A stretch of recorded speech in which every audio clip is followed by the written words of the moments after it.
Hello दोस्तों, जय माँ करणी। आज हम बात करेंगे अजमेर मंडल फोर्थ ग्रेड डीवी के बारे में। एक अभी कमेंट आया था कि अजमेर मंडल की जो डीवी हो रही है उस पर एक आप वीडियो बनाइए।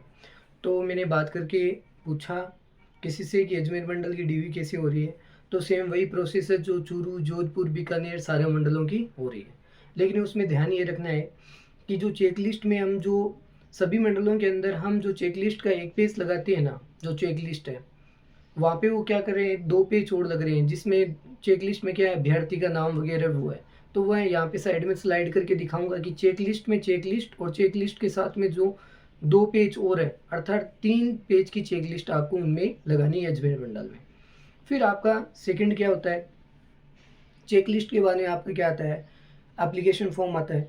फिर एडमिट कार्ड लगाओ तो आपकी इच्छा नहीं मत लगाओ। एप्लीकेशन फॉर्म के बाद में स्क्रूटनी आता है। स्क्रूटनी के साथ में ऑनलाइन अटेस्टेशन फॉर्म है वो होगा। फिर उसके बाद में आपको क्या लगानी है, ऑफलाइन जो अटेस्टेशन फॉर्म है वो लगाना है। फिर आपको फीस रसीद लगानी है अंतिम। तो ये हो गया आपका स्क्रूटनी का सारा ऑप्शन। स्क्रूटनी में क्या क्या चीज़ें लगेगी, checklist, application form. Application form के बाद में क्या लगेगा, एप्लीकेशन फॉर्म के बाद में आपकी लगेगी स्क्रूटनी फॉर्म सारा का सारा, फिर अटेस्टेशन फॉर्म और फिर फीस की रसीद।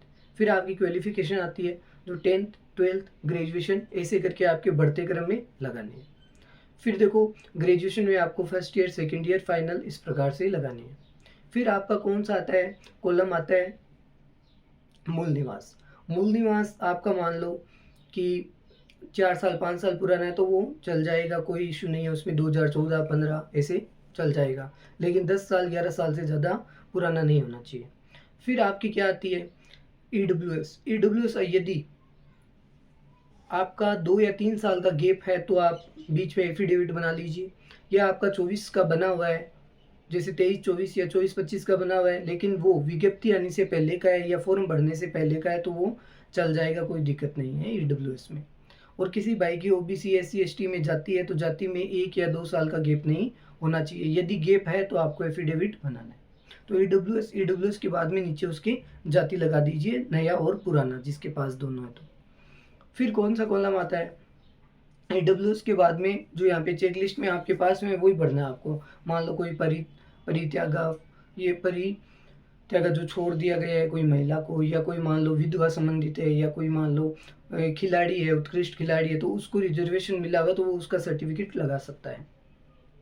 फिर बाद में इस प्रकार से आपको सारे चेकलिस्ट में जो क्रम है वो आपको फुल फिल करना है। जैसे हमने चूरू मंडल, बीकानेर मंडल सभी मंडलों में बताया था उस प्रकार आपको करना है। बाकी सेम सारी वही प्रोसेस है। यहाँ पे मैं अजमेर मंडल की चेकलिस्ट आपको बता दूंगा। फिर अजमेर मंडल की चेकलिस्ट में वही है कि उसमें चरित्र का एक कॉलम अलग से दिया हुआ है, जो चरित्र प्रमाण पत्र हम अलग से लगाते हैं हायर क्वालिफिकेशन का। जिनके पास रेगुलर की हुई 12th तक रेगुलर की है जिसने, फिर मान लो प्राइवेट कोई कारणवश प्राइवेट की है तो वह 12th का चरित्र लगा सकता है रेगुलर।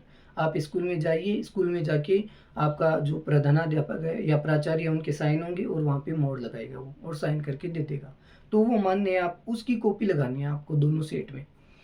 फिर यदि किसी की ग्रेजुएशन रेगुलर की हुई है तो आपको ग्रेजुएशन का लाना होगा। कहाँ से लाओगे, आपको कॉलेज में जाना होगा, कॉलेज में जाके आपको लाना होगा, वहाँ से प्राचार्य के साइन और मोहर सहित आपको देंगे, वो लगाओ आप। तो जिसके पास ग्रेजुएशन का वो ग्रेजुएशन का लगाओ, जिसके पास 12वीं का है वो 12वीं का लगा दो। इस प्रकार से ये 2-3 बिंदु है जो ध्यान रखने योग्य बिंदु। अब बात आती है ई आधार। बहुत सारे डाउट आते हैं कि ई आधार में गलती है, मिसमैच है। तो ई आधार में यदि मिसमैच है तो उसे सुधार होने में कम से कम 1 महीना या 14 दिन 15 दिन की प्रोसेस होती है। तो आप उस जगह ड्राइविंग लाइसेंस या वोटर आईडी भी लगा सकते हैं, ये कोई इसमें बड़ा इश्यू नहीं है, वो आप लगा सकते हैं। फिर आती है चेकलिस्ट में डेट कैसे भरें। जैसे स्क्रूटनी फॉर्म आपने कब भरा था उसकी आप डेट लगा दीजिए। और जैसे आपने सारे, जैसे 10th की मार्कशीट कब रिलीज हुई थी, कब इशू हुई थी, तो उसकी डेट डाल दीजिए। इसी प्रकार मूल निवास है तो मूल निवास 2019 का बना हुआ है, 4/5/2019 का 2019 वो तारीख डाल दीजिए।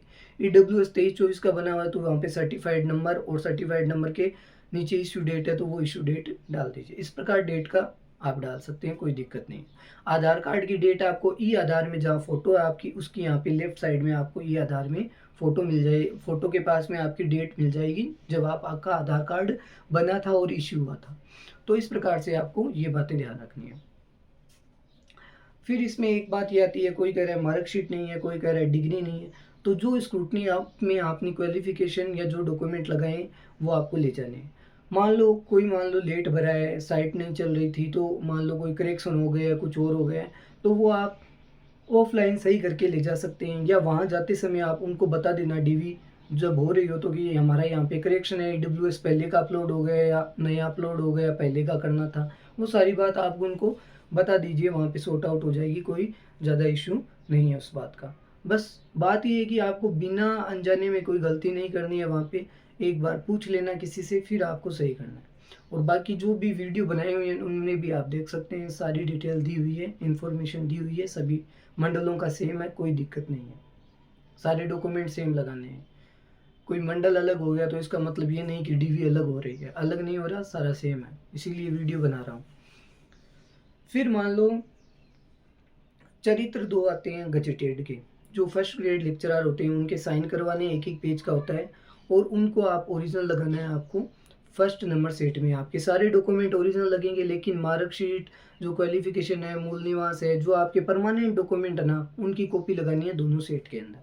बाकी आपने जो वचन पत्र बनाए हैं, मैरिज सर्टिफ़िकेट बनाए हैं, ये सब क्या मैरिज सर्टिफ़िकेट है तो इसकी कॉपी लगेगी और ओरिजिनल आपके पास रखना है।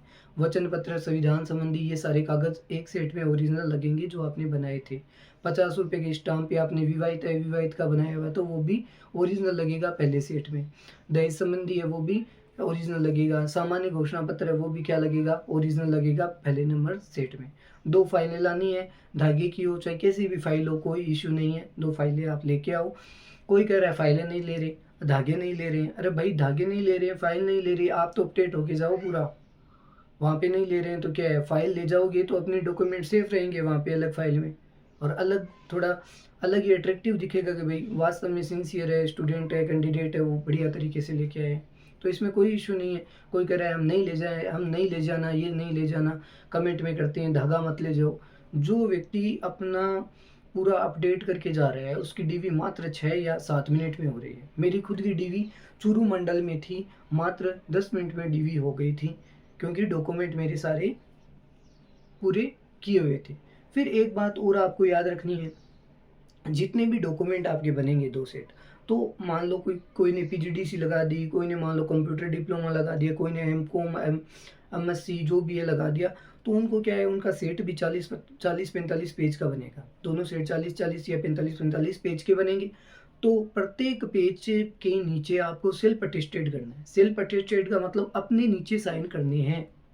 जो आप हिंदी इंग्लिश किसी में करते हो वो आपके नीचे साइन होनी चाहिए, उसे बोलते हैं सेल्फ अटेस्टेड, ताकि आपका डॉक्यूमेंट एक भी इधर से उधर ना हो, क्योंकि आपके साइन होंगे उस पर, और कहीं धांधलीबाजी भी नहीं होती है जब ये साइन वहाँ पे होते हैं। दूसरी बात, जब आप 40-40 की 2 फाइलें बनेगी और आपके सेल्फ अटेस्टेड नहीं होंगे तो आप डीवी में जाओगे तो आपको वो करने को कहेगा, तो कम से कम आपको 20 मिनट 25 मिनट लग जाएंगे 40-40-80 साइन करने में। तो ये बातें आपको महत्वपूर्ण है जो याद रखनी है वहाँ पे। इन छोटी-छोटी बातों में हम अटकते हैं वहाँ पे। फिर चेकलिस्ट और अटेस्टेशन फॉर्म जो स्क्रूटनी के साथ में ऑनलाइन निकला है, उन दोनों पे फ़ोटोएँ लगानी है, और फ़ोटो के ऊपर और थोड़ा पेज छोड़ के साइन होने चाहिए। पेज थोड़ा पेज पे और थोड़ा फ़ोटो पे। इस प्रकार आपको क्या करने हैं, साइन करने हैं। इस प्रकार आपको चेकलिस्ट तैयार करनी है। और जो फ़ाइल होती है उसके ऊपर आपको लिखना है चतुर्थ कर्मचारी श्रेणी भर्ती 2024-25, जो भी डेट है वो डालनी है। फिर अभ्यर्थी के रोल नंबर, अभ्यर्थी के क्रमांक नंबर जो सीरियल नंबर थे डीवी के अंदर, और फिर आपका नाम लिखना है। इस प्रकार से आपको पूरी करनी है। फिर एक आती है एड्रेस। कोई बंदे कह रहे हैं कि एड्रेस में, सर एड्रेस में तो दिक्कत नहीं होगी, ये नहीं होगी। एड्रेस का कोई इशू नहीं है। एड्रेस अगर थोड़ा बहुत ऊपर नीचे होता है तो एड्रेस में ज़्यादा वो डीपली चेक नहीं करते हैं। वो 10th की मार्कशीट से, क्योंकि क्वालिफिकेशन मिनिमम 10th क्वालिफिकेशन है, तो 10th की है तो 10th से वो आपके नाम, mother name, father name, date of birth, ये सारे आपके चेक करते हैं। मूल निवास, ईडब्ल्यूएस, जाति, सभी में। अगर इनमें कोई फॉल्ट है आपके तो आपको तुरंत वो एफिडेविट बनाने के लिए कहेंगे कि आप एफिडेविट बना के लेके आओ। और यदि एफिडेविट का कह दिया तो वहाँ पे इतनी भीड़ होती है कि कम से कम आपके शाम तक 4-5 बज जाएंगे, और 4-5 बजे तक डीवी होती है। अगर आप लेट पहुँचे तो बाद में आपकी डीवी जब अनुपस्थित अभ्यर्थी की होगी तभी आपकी डीवी हो पाएगी, अन्यथा आपकी डीवी नहीं हो पाएगी। तो अपने विद्यार्थी अपने डॉक्यूमेंट को सही तरीके से सेट करके ले जाएँ, ताकि 1 या 2 डॉक्यूमेंट ऊपर-नीचे होते हैं तो उनको सेट करना आसान होता है, जबकि सारे डॉक्यूमेंट अगर ऑर्डर में नहीं हैं तो उनको बहुत करना कठिन होता है, क्योंकि वहाँ पे भीड़ होगी, टोकन वाइज़ वहाँ पे बच्चे आएँगे और सब बच्चे सेट होके आएँगे तो वो जल्दी-जल्दी अपनी डीवी कराने में समय लेंगे। तो आपको ध्यान रखना है इन चीज़ों का। और बाकी एकदम नॉर्मल डीवी हो रही है, कोई डरने की बात नहीं है। थोड़ा बहुत इश्यू होता है तो वो सॉर्ट आउट वहाँ पे हो जाता है। और सारे जो भी हमारे टीचर्स वगैरह होते हैं डीवी कराने में, वो भी पोलाइट होते हैं, कोई दिक्कत नहीं होती है, वो भी आराम से बता देते हैं। तो इस प्रकार से आपको पूरा जो अजमेर मंडल है और जो और भी मंडल हैं, वो सारे इसी वीडियो में इंक्लूड हो रहे हैं। और भी वीडियो मेरे बनाए हुए हैं, आप उनको देख सकते हैं। आपको अच्छे लगे तो आप देख लो कि भई, और अगर आपको कोई सलाह देनी होती है तो आप कमेंट में दे सकते हैं, वो भी कोई इश्यू नहीं है। या आप और हमारा ही चैनल है, तो आप इनमें संशोधन भी कर सकते हैं। धन्यवाद।